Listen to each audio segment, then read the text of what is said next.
Hello everyone, welcome to our channel कारवॉब stock market. मैं हूं आपकी दोस्त नीलम शर्मा। तो आज के इस वीडियो में हम लोग देखेंगे क्या इस वॉर के सिचुएशन में अभी हमें इन्वेस्ट करना चाहिए, ये अपॉर्चुनिटी है, या फिर अभी वेट करना चाहिए और एक बॉटम का इंतजार करना चाहिए और उस बॉटम में हम बाय करेंगे। तो ज्यादातर क्वेश्चन यही चल रहा है कि इन्वेस्ट करें या वेट करें। तो मार्केट गिरता जा रहा है जैसे आपको पता है, और कंटिन्यूसली यहाँ पे वॉर की कोई ना कोई न्यूज आती जा रही है डेली बेसिस पे, वीकेंड्स पे तो ज्यादा ही आती है। एंड फिर मार्केट का जो रिएक्शन रहता है वो मंडे को दिखाई देता है। ठीक है, तो बहुत ज्यादा इन्वेस्टर का माइंडसेट क्या है कि अभी रुक जाना चाहिए और अभी इसके अंदर कोई इन्वेस्टमेंट नहीं करना चाहिए। तो ये एक तरीके से सही भी है। इतना यहाँ पे आप स्क्रीन पे देख सकते हैं, इसका टॉप बना था यहाँ पे एंड यहाँ पे इतना ये गिर चुका है, यानी कि 11% तक का ऑलमोस्ट इसमें करेक्शन आ चुका है। तो 11% का करेक्शन आया है और कितना करेक्शन आएगा आप यहाँ पे देख सकते हो। तो ये 21,533 का ये जस्ट एक रफ प्राइस मैं आपको बता रही हूँ, जरूरी नहीं है कि यही यहाँ तक आए, बट एक अंदाजा लगा सकते हैं हम लोग इसका प्रीवियस सपोर्ट देख के कि प्रीवियस यहाँ पे वो काफी टाइम पे घूम रहा था, यहाँ पे भी इसने सपोर्ट बनाया है। तो हो सकता है यहाँ पे आ जाए, यहाँ से अगेन ऊपर चला जाए ये। ठीक है, तो कुछ भी हो सकता है मार्केट में। तो प्रॉब्लम, अगर आपको लग रहा है कि ये अभी इसके अंदर इन्वेस्ट नहीं करना चाहिए, तो आप भी वही गलती कर रहे हो जो बहुत सारे लोगों ने कोविड के टाइम पे किया था। बहुत सारे लोगों ने इन्वेस्ट नहीं किया एंड बाद में मार्केट ने बहुत ही अच्छा मूव दिया। एंड जिन लोगों ने उस टाइम पे पैसे इन्वेस्ट किए थे उनको तो बहुत अच्छे रिटर्न मिल गए, और जिन्होंने इन्वेस्ट नहीं किया, पैनिक की वजह से डर गए, उनको उनसे अपॉर्चुनिटी मिस हो गई। तो क्या अभी हमें वही गलती रिपीट करनी चाहिए? आप मुझे कमेंट करके बताइए। ठीक है, यहाँ पे आप देख सकते हो निफ्टी का चार्ट 2016 में, फिर देखोगे आप यहाँ से अप ट्रेंड आया था, फिर 2020 में यहाँ पे जब कोविड आया था तभी यहाँ पे बहुत ज्यादा करेक्शन आया था। लेकिन वहां से आप देख सकते हो क्लियरली, यहाँ पे आप देखो, यहाँ से देख सकते हो आपने कितना अच्छा इसने मूव दिया है। ठीक है, इतने अच्छे रिटर्न्स बनाए, और वापस से 2022 में यहाँ पे करेक्शन आया था और वापस से अभी यहाँ पे करेक्शन आ चुका है। तो आपको क्या लगता है कि ये बहुत ज्यादा करेक्ट होगा? नहीं। ये तो हिस्ट्री हमें क्या सिखाती है? हमेशा यही सिखाती है, शॉर्ट टर्म में हमेशा करेक्शन आता है, क्योंकि क्राइसिस होता है, वॉर की सिचुएशंस, ये सारी चीजें क्रिएट होती रहती है।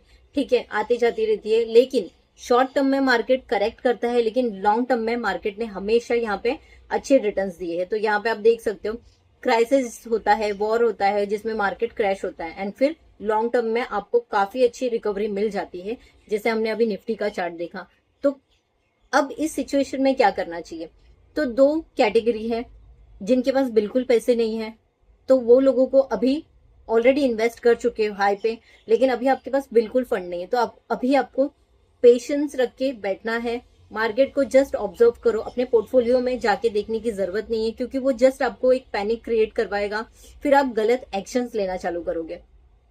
और सेकेंड टाइप के जो लोग हैं जिनके पास पैसे है और वो इन्वेस्ट कर सकते हैं, तो अगर आपके पास फंडामेंटली स्ट्रॉन्ग स्टॉक की लिस्ट है तो उसके अंदर थोड़ा थोड़ा आप इन्वेस्ट कर सकते हो। ठीक है, पूरे पैसे एक साथ नहीं डालने हैं यहाँ पे। टाइम स्मार्ट इन्वेस्टर्स क्या करते हैं, यहाँ पे देखो, एक साथ में कोई भी स्टॉक में पैसे नहीं डालते हैं। वो क्या करते हैं, सिस्टमैटिक इन्वेस्टमेंट प्लान यानी एसआईपी के थ्रू करते हैं। जब उनके पास फंडामेंटली स्ट्रॉन्ग कंपनीज की लिस्ट रहती है जिसके ऊपर वो डिटेल में एनालिसिस करते हैं, उसके अंदर वो इन्वेस्ट करते हैं। तो आपको क्या करना है, आपको फंडामेंटली स्ट्रॉन्ग कंपनीज का लिस्ट बनाना है, उसके अंदर जाके चेक करना है कि एफआई और डीआई का मूवमेंट क्या है, एक्टिविटी क्या है। अगर आपको लग रहा है कि उसके अंदर एफआई और डीआई इन्वेस्ट कर रहे हैं तो उसकी लिस्ट बनाओ एक अलग से, और फिर उसके अंदर आप 3 से 4 पार्ट में पैसे को डिवाइड करो और इन्वेस्ट करो। तो अगर आप बिगनर हो तो आपको क्या करना है, यहाँ पे आप देख सकते हो, एक साथ में इन्वेस्ट नहीं करना है, 3 से 4 पार्ट में आपको इन्वेस्ट करना है। और फिर क्या करना है, आपको फंडामेंटली स्ट्रॉन्ग कंपनीज को आपको सिलेक्ट करना है। मेरे पास फंडामेंटली स्ट्रॉन्ग कंपनीज की लिस्ट है, अगर आपको वो कंपनी की लिस्ट चाहिए और उस कंपनी के बारे में थोड़ा बहुत इन्फॉर्मेशन चाहिए तो कमेंट में लिख दीजिए कंपनी नेम, तो मैं आपको लिस्ट प्रोवाइड कर दूंगी। और फिर आपको क्या करना है, इन्वेस्टमेंट करने के बाद में फंडामेंटली स्ट्रॉन्ग कंपनीज में 3 से 4 पार्ट में डिवाइड करना है। तो अभी आपको क्या करना है, फॉर एग्जाम्पल एक कंपनी का नाम ले लेते हैं हम लोग, रिलायंस। ठीक है, उसके अंदर कितना करेक्शन आया है यहाँ पे देख लेंगे। हाँ, ये है रिलायंस का चार्ट, यहाँ पे आप देख सकते हो, ये इसका रेजिस्टेंस है, यानी कि इसका टॉप था 1611 का और यहाँ से अभी ये करेक्ट हो चुका है 14% का। तो रिलायंस में 14% का करेक्शन आया है, जो कि काफी अच्छा अपॉर्चुनिटी यहाँ पे नजर आ रहा है। तो यहाँ से आप देख सकते हो कि अभी और कितना करेक्ट होगा मालूम नहीं, लेकिन ये यहाँ पे देखो, इसका ये एक रेजिस्टेंस है और सपोर्ट, ये रेजिस्टेंस है, ठीक है, और ये इसका एक सपोर्ट बनता हुआ नजर आ रहा है। ये मंथली चार्ट है इसका, ठीक है। तो इसके अंदर आप क्या करोगे, 11% का यहाँ पे करेक्शन आया है, तो आप अपने पैसे को, जैसे कि 1 लाख रुपीज फॉर एग्जाम्पल आपको इन्वेस्ट करना है इस कंपनी में, तो उसको 3 से 4 पार्ट में डिवाइड करो। पहले आप क्या करो, अपना यहाँ पे सिर्फ 11% का करेक्शन आया है, ठीक है, तो इसके अंदर आप 30 से लेके 40% का आपका जो 1 लाख का अमाउंट है उसका 30 या 40% जो भी आपको कंफर्टेबल लगे वो इन्वेस्ट करना है। फिर इसके अंदर और अगर करेक्शन आता है, यहाँ पे देखो, यहाँ से यहाँ फॉर एग्जांपल आपने यहाँ पे इन्वेस्ट किया, देन यहाँ से ये और इसका सपोर्ट क्या है, ये इसका एक सपोर्ट दिख रहा है और 12% का करेक्शन आया, तो आप इसके अंदर और 20% इन्वेस्ट कीजिए। तो अभी हम लोग यहाँ पे और एक ट्रेंड लाइन बना लेते हैं, क्योंकि ये एक सपोर्ट है इसका। यहाँ पे सेकेंड पार्ट आएगा, थर्ड पार्ट। अब यहाँ पे फॉर एग्जाम्पल, ये जस्ट एन एग्जाम्पल है, मैं ये नहीं बोल रही हूँ कि ये इतना करेक्ट हो सकता है, मुझे नहीं पता कि ये कहाँ तक जाएगा, इसका बॉटम क्या है, ठीक है, यहाँ पे आइए। अब यहाँ पे भी आप देख सकते हो इसने अपना एक सपोर्ट बनाया है, यहाँ पे ट्रेंड लाइन बना लेते हैं, यहाँ पे भी एक सपोर्ट है, ठीक है, यहाँ पे। तो फर्स्ट हो गया, यहाँ पे आपने 40% कर दिया, यहाँ पे आपने 15% कर दिया और यहाँ पे आपने 15% कर दिया, हो गया आपका इन्वेस्टमेंट। अगर बहुत ज्यादा क्राइसिस आया, बहुत ज्यादा प्रॉब्लम आ गया, तो आपको एक और एक सपोर्ट लेना है यहाँ पे इसका, ठीक है। तो इसमें कितना करेक्शन आया देख सकते हो, 16% का। तो ये 4 पार्ट में आपने पैसे डिवाइड कर लिए और ये यहाँ से अगर वो और करेक्शन आता है, आपको कुछ नहीं करना है, अपने पैसे को वैसे ही रखने हैं, उसमें से सेल आउट होके नहीं निकलना है, क्योंकि रिलायंस बहुत बड़ी कंपनी है। वैसे ही आप दूसरी कंपनी चूज करोगे तो उसका बिजनेस देखो, फंडामेंटली क्या स्ट्रांग है वो, उसका क्वार्टरली रिजल्ट देखो। तो क्वार्टरली रिजल्ट के भी मैं वीडियो बनाती हूँ, इसके लिए अगर आपको वो भी इंफॉर्मेशन चाहिए तो आप चैनल को सब्सक्राइब कर लीजिए, क्योंकि मेरे चैनल पे बहुत ही अच्छे इन्फॉर्मेटिव वीडियोस आपको फ्यूचर में मिलेंगे, ठीक है। तो आपको ऐसे इन्वेस्ट करना है। तो अब सबसे इम्पोर्टेंट पॉइंट क्या है, कोई अगर बोलेगा नहीं मार्केट और करेक्ट होता है, तो उसको पूछो कि तुझे बॉटम पता है क्या, आपको बॉटम पता है। तो सबसे, अगर कोई बोलता है कि हाँ मुझे बॉटम पता है, ये इधर तक आ सकता है, तो वो जस्ट एक बोलते हैं ना, तुक्का लगा रहा है।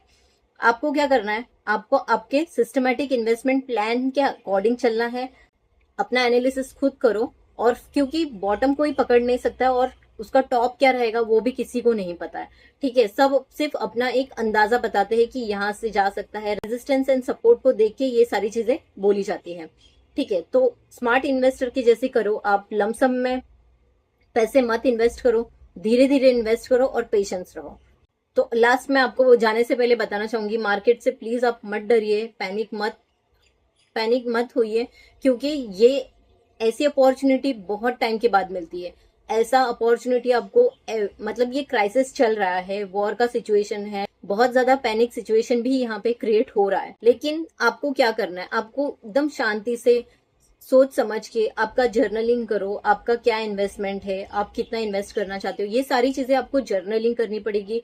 आप अपने हिसाब से काम कीजिए। हाँ, मार्केट को भी, न्यूज को भी आपको देखना है, लेकिन पैनिक होने की बिल्कुल जरूरत नहीं है, क्योंकि ये शॉर्ट टर्म पैनिक है, आगे चल के आपको अच्छे रिटर्न्स मिल जाएंगे। क्योंकि मैंने भी वही गलती की थी, पैनिक होके, लोगों की बातें सुन के मैंने भी बहुत अच्छे अच्छे स्टॉक से लॉस में निकल गई, एंड देन उसने अच्छा खासा रिकवरी दिया और मैं वहां पे लॉस में रह गई, मैंने वहां पे लॉस बुक कर लिया, और वही स्टॉक्स ने बहुत अच्छे रिटर्न्स दिए फ्यूचर में चल के विद इन 1 ईयर, ठीक है। तो उस वजह से मैंने सीखा और मैंने ये रूल फॉलो किया, और जिसकी वजह से अभी बहुत ही अच्छे से मेरा इन्वेस्टमेंट चल रहा है। तो आपको भी अगर सीखना है ऐसे ही इन्वेस्टमेंट्स कैसे किया जाता है और कौन सी फंडामेंटली स्ट्रॉन्ग कंपनीज है, मल्टी बैगर स्टॉक्स को कैसे आइडेंटिफाई करते हैं, या क्वार्टरली रिजल्ट मॉनिटर करना है, तो चैनल को सब्सक्राइब कर लीजिए, अपने दोस्तों से शेयर कर लीजिए, सो दैट वो भी आपके साथ सीखे। तो वीडियो इन्फॉर्मेटिव लगा है तो वीडियो को लाइक कीजिए। Thank you for watching this video. मिलते हैं अगले वीडियो में, तब तक के लिए हैप्पी इन्वेस्टिंग।